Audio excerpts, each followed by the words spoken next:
¿Qué tal, amigos de La Silla Rota? Bienvenidos a una emisión más de entrevistas que tenemos en nuestro espacio.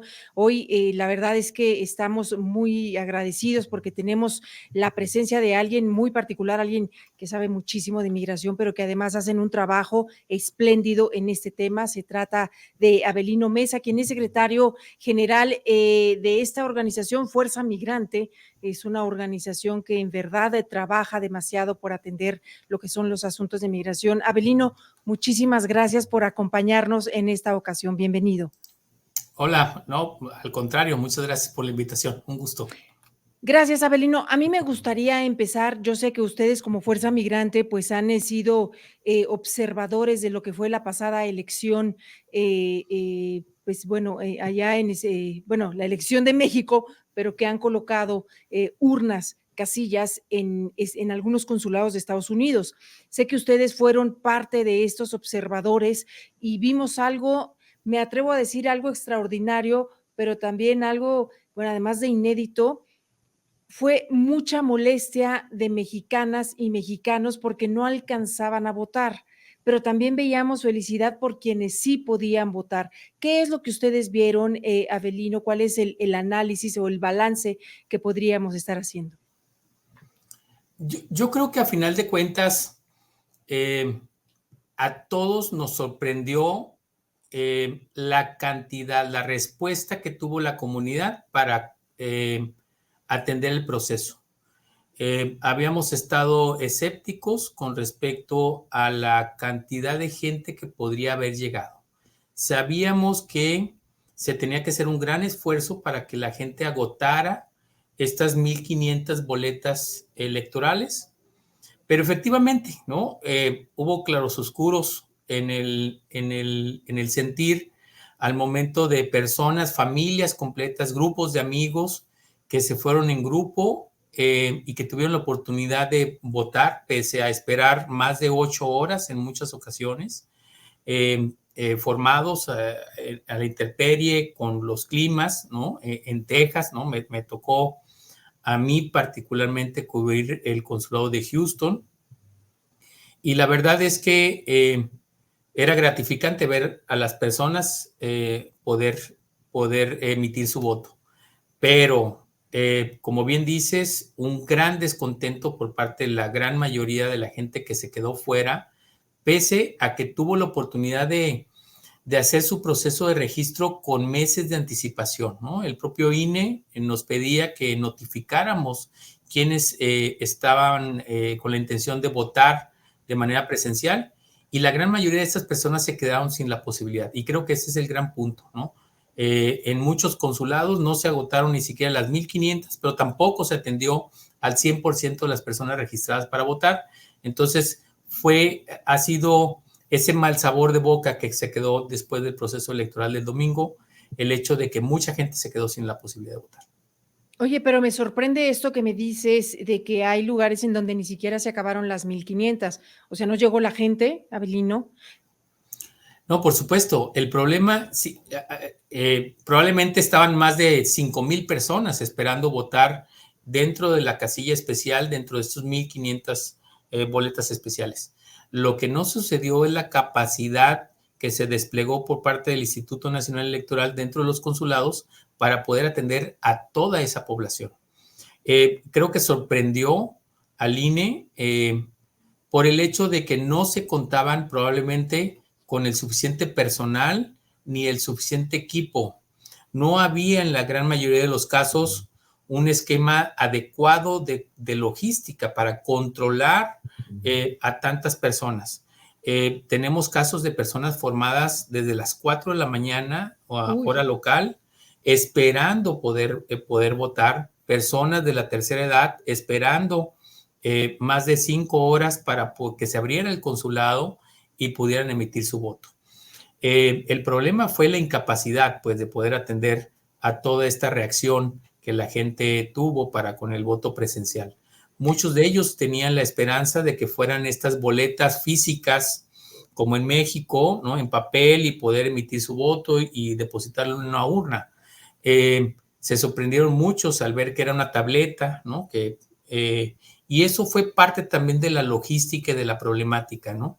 El hecho de que la gente, pues, quería evitarse el problema tecnológico de votar por Internet, y querían hacerlo de manera presencial en el consulado. Entonces, a una persona joven, familiarizada con equipos de tecnología, le tomaba entre 1 y 3 minutos poder votar. Para personas de adultos mayores, les tomaba, tenemos registros de hasta 15 minutos para poder emitir su voto. Entonces, esto alentó mucho el proceso, ¿no? Entonces, dio pie a que muchas personas se quedaban sin la posibilidad de votar. Claro. Ahora, Avelino, ustedes como organización formaron, si no me equivoco, formaron parte de todo este proceso de que por primera vez se votara de manera física bueno, para este caso fueron 3 embajadas y consulados en Estados Unidos.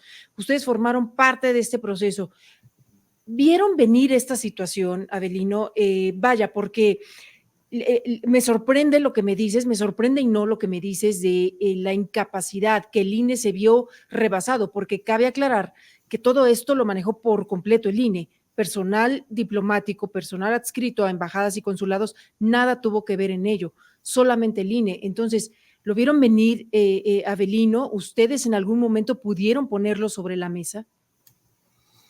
De hecho, se establecieron procesos desde la prueba piloto que se hizo en el 2023 con el Estado de México y Coahuila, ¿no? En este ejercicio que se hizo de pilotaje. También participamos como una red de observación electoral.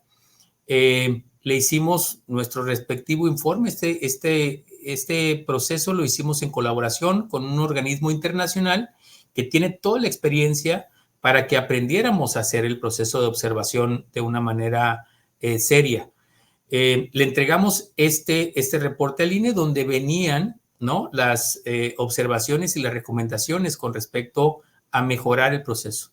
De hecho, cuando se estableció esta modalidad de la casilla especial y se determinó originalmente en el acuerdo del Consejo del INE 1,000 boletas para las casillas especiales, ¿no?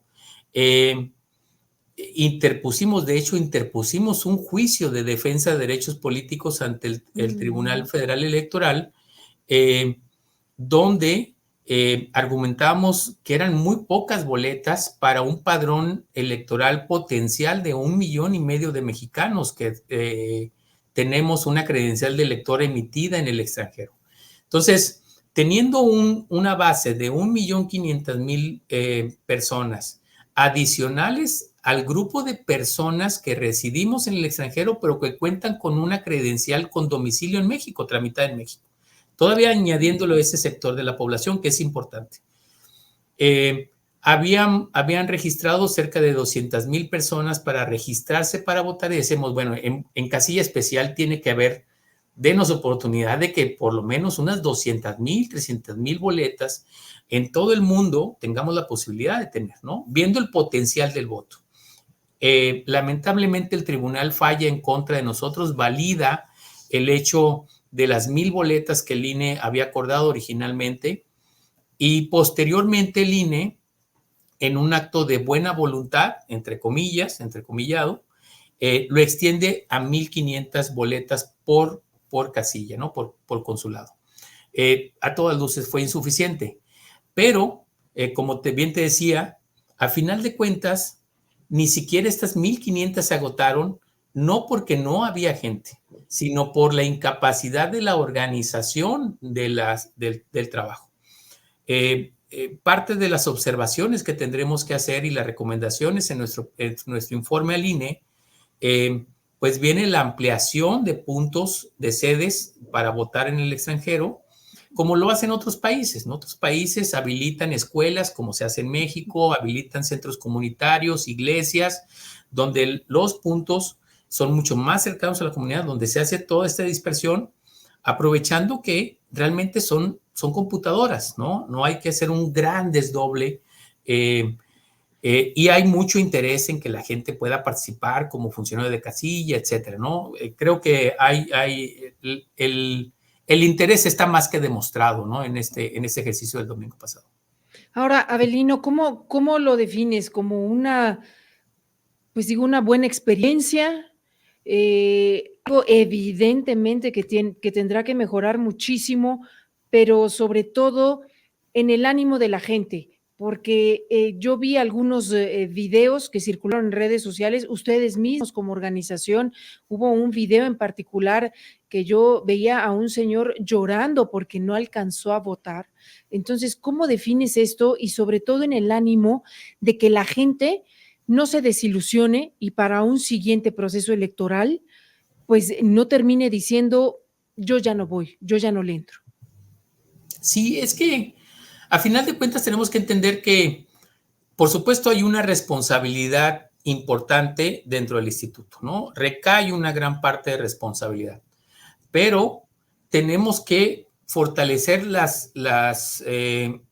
resto de las opciones que tenemos para poder votar. Somos los únicos mexicanos que tenemos 3 modalidades de posible voto, ¿no? Podemos Sí. votar de manera postal, podemos votar por internet 15 días antes de la fecha de elección y tenemos una tercera modalidad que es la primera vez que se organiza. Entendiendo esta parte que es la primera vez que lo hacemos de este tamaño, vaya, a nivel nacional son las primeras elecciones federales que se hacen extraterritorialmente, pues tenemos que entender que, pues sí hay una dinámica donde tenemos que entender que tenemos que ir fortaleciendo el proceso, ¿no? Tenemos que ir aprendiendo e implementando nuevos mecanismos, pero también dentro de la comunidad tenemos que empezar a fortalecer los otros mecanismos que de la misma manera son confiables. El voto electrónico es una modalidad que nos permite por mucho reducir los costos, que es algo que creo que Claro. viene en la agenda para los próximos años dentro del proceso de reestructuración que el INE tendrá que tener, ya sea por las iniciativas que vengan del Ejecutivo o del Legislativo o el propio INE, ¿no? Que desarrolle sus propias estructuras de renovarse. Ahora, o estos mecanismos de renovación que tiene que tener el organismo. Creo que el voto por Internet sigue siendo un voto que nos va a permitir reducir mucho los costos y poder ampliar el margen de voto de los mexicanos, ¿no? Que podamos tener desde nuestro teléfono celular, una computadora, la posibilidad de emitir nuestro voto con 15 días de anticipación y que siga fortaleciéndose como un mecanismo confiable. Claro. Avelino, ¿tienes ya alguna, pues no en cuestión de numeralia, pero digamos una percepción de dónde es que más gente participó? Bueno, estaba el consulado en Nueva York, en Chicago, en Los Ángeles, Dallas, New Jersey, creo también, pero ¿en dónde es que se habrá tenido la mayor, si me permites la palabra, aglomeración de mexicanos intentando votar? Yo creo que eh, responde a una lógica poblacional, ¿no? Los Ángeles es un monstruo, lo que es el sur de California, el consulado de Santa Ana, donde tuvimos presencia, en el consulado de Los Ángeles. Chicago es sumamente una comunidad muy activa en participación política, en participación cívica. Entonces, también hubo un tema ahí en Chicago. Sin duda, la concentración de Texas. Es por eso que nosotros, aunque no tuvimos como organización la posibilidad de darle cobertura a los 23 consulados, pues sí priorizamos, ¿no? Sabiendo que iba a haber una situación clave en los consulados más importantes o de alta concentración poblacional mexicana. Entonces ahí es donde priorizamos también nosotros la atención, con un equipo base en la Ciudad de México, donde estaba todo el conteo de los votos postales, donde estaba el conteo de los votos electrónicos emitidos de manera previa y el resultado del cómputo de los consulados. Entonces, para poder tener todo el panorama en tiempo real e identificar cómo se comporta. Pero realmente creo que Los Ángeles es donde se llevó a cabo la mayor concentración de gente, pero responde simplemente a la cantidad de gente que vive en el área, ¿no? Claro, Avelino, para cerrar con este tema, ¿qué sigue para ustedes como organización? Entiendo, y me lo has dicho ahora, tendrán que hacer su informe, el cual entregarán al INE, pero más allá de esto, ¿qué sigue? Es decir, ¿en qué se van a concentrar ustedes, pues, digamos, para las próximas elecciones en 3 años? Digo, no hemos terminado el proceso electoral 23-24, pero bueno, en 3 años habrá una elección intermedia también. Bueno, es que viene otro factor que realmente de manera histórica, también los mexicanos que residimos en el exterior tenemos una parte importante, que es los mecanismos de representación. Claro. En esta ocasión fue la primera vez que se votó para un congresista en Oaxaca, ¿no? Un diputado migrante de manera local. Y así de la misma manera en otros siete estados, ¿no? Se integró Jalisco, Guanajuato, Tlaxcala, Michoacán, Guerrero, la Ciudad de México, Zacatecas, ¿no? Y entonces estas figuras de representación sin duda también han detonado el interés de la comunidad para poder elegir a representantes de la comunidad representándonos en los congresos locales y en el Congreso Federal. De manera histórica viene también la representación, prácticamente los números garantizan el hecho de que tengamos la primera senadora migrante en el Senado de la República en México, que también es histórico. Entonces, estas dinámicas tenemos que trabajar para que exista una reforma electoral en México que nos permita no tener que judicializar estos procesos de representación, no judicializar el voto, porque también es en base a una sentencia del Tribunal Federal Electoral el que se abren estas oportunidades del voto presencial. Entonces, tenemos que llegar a reformas profundas electorales para que se contemple a 40 millones de mexicanos que vivimos en el extranjero, de primera, segunda y tercera generación, que tenemos plenos derechos como mexicanos para que se nos reconozcan nuestros derechos a votar y a ser votado. Y esto va a permitir por mucho el interés de votar y por lo tanto reforzar por mucho el hecho de que tengamos un proceso claro, fácil, de fácil acceso, entendiendo cómo funciona la diáspora, ¿no? Nosotros, a final de cuentas, el gran grueso de nuestra comunidad proviene de las zonas más pobres del país en México. Claro. Proviene de las zonas rurales del país con menos niveles de educación y queremos votar con una tableta electrónica que ni siquiera México tiene. Entonces, bajo esos esquemas, tenemos que entender que nos quieren poner en un tema tecnológico de este tipo con un nivel educativo de este nivel. Y eso se tiene que ir entendiendo y tropicalizando hacia el sistema político electoral. Y creo que vienen acciones, no solamente las recomendaciones que tenemos que hacer al INE como observadores electorales, sino también procesos judiciales. Es un hecho de que la inconformidad de estos cientos de miles de personas que se quedaron fuera del proceso electoral por alguna u otra razón, podríamos coordinar juicios colectivos para presentar juicios en defensa de nuestros derechos políticos. Es no por culpa de una institución, por un proceso, por un mecanismo de logística, se me limite mi derecho de votar, ¿no? Cuando estaba con toda la posibilidad. Y eso creo que es fundamental para los siguientes meses. Claro, Avelino, es que la verdad me estás diciendo algo importantísimo para ponerlo en un lenguaje más llano, o sea, es de presentar impugnaciones, quizá, por el simple hecho de miles de mexicanos que no pudieron votar. Es correcto. Ahora, impugnar eso para obtener qué, Avelino, porque evidentemente pues ya no se pudo votar y ya no vas a poder. Claro, no, tenemos que forzar al sistema a que entienda, lamentablemente en México de manera histórica, mover la maquinaria política partidista es sumamente complejo, ¿no? Sin duda. Entonces, lamentablemente nuestros únicos resultados en 40 años han tenido que ser por la vía judicial. Si lo tenemos que hacer así para que los tribunales obligan al sistema, tanto al instituto, al Congreso, y a Cancillería, ¿no? A poder rediseñar mecanismos que estén adaptados a nuestra diáspora, pues tendrá que ser a fuerza o de manera política, pero tendrá que suceder de alguna manera. Lamentablemente, el único resultado que hemos tenido con el sistema político mexicano ha tenido que ser en base a impugnaciones, ¿no? Claro. No ha sido lamentablemente un proceso fácil en el sentido político, de diálogo, de construcción.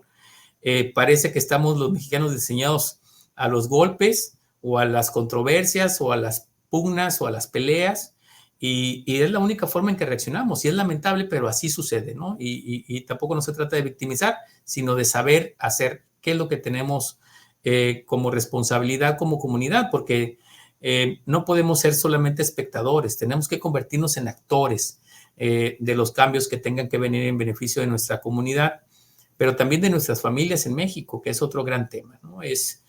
Sigue siendo prioridad de todos el que nuestras comunidades se desarrollen, se rompa la codependencia económica que se tiene de las remesas, se generen proyectos de autosustentabilidad para nuestras comunidades, se generen alternativas a la migración.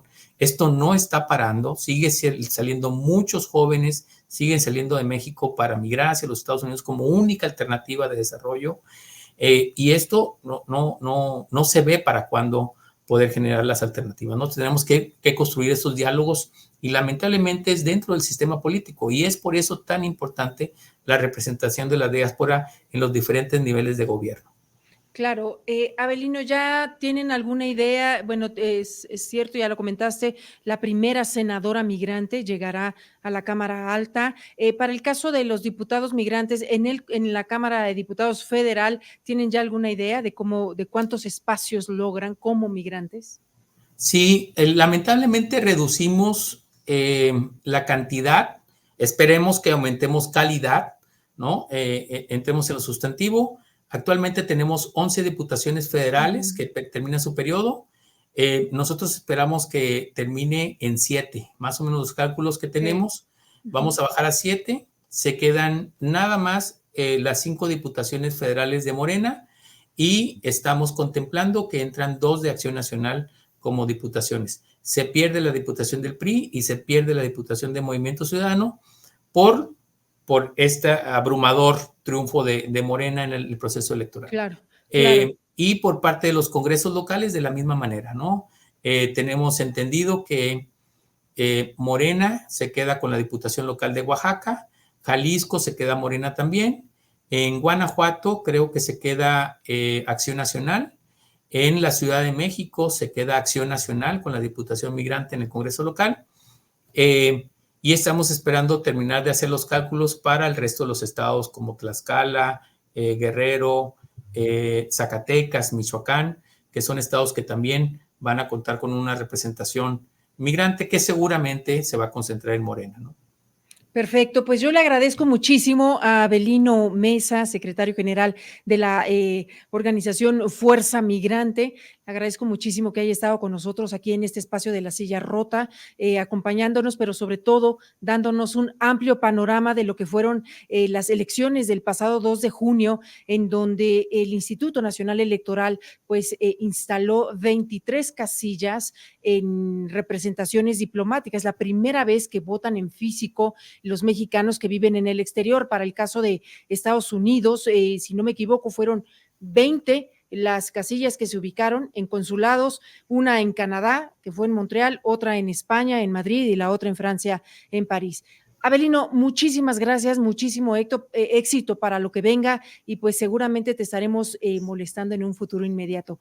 Yo soy Ariadna García y agradezco muchísimo que haya estado con nosotros. Gracias a ti, Ariana.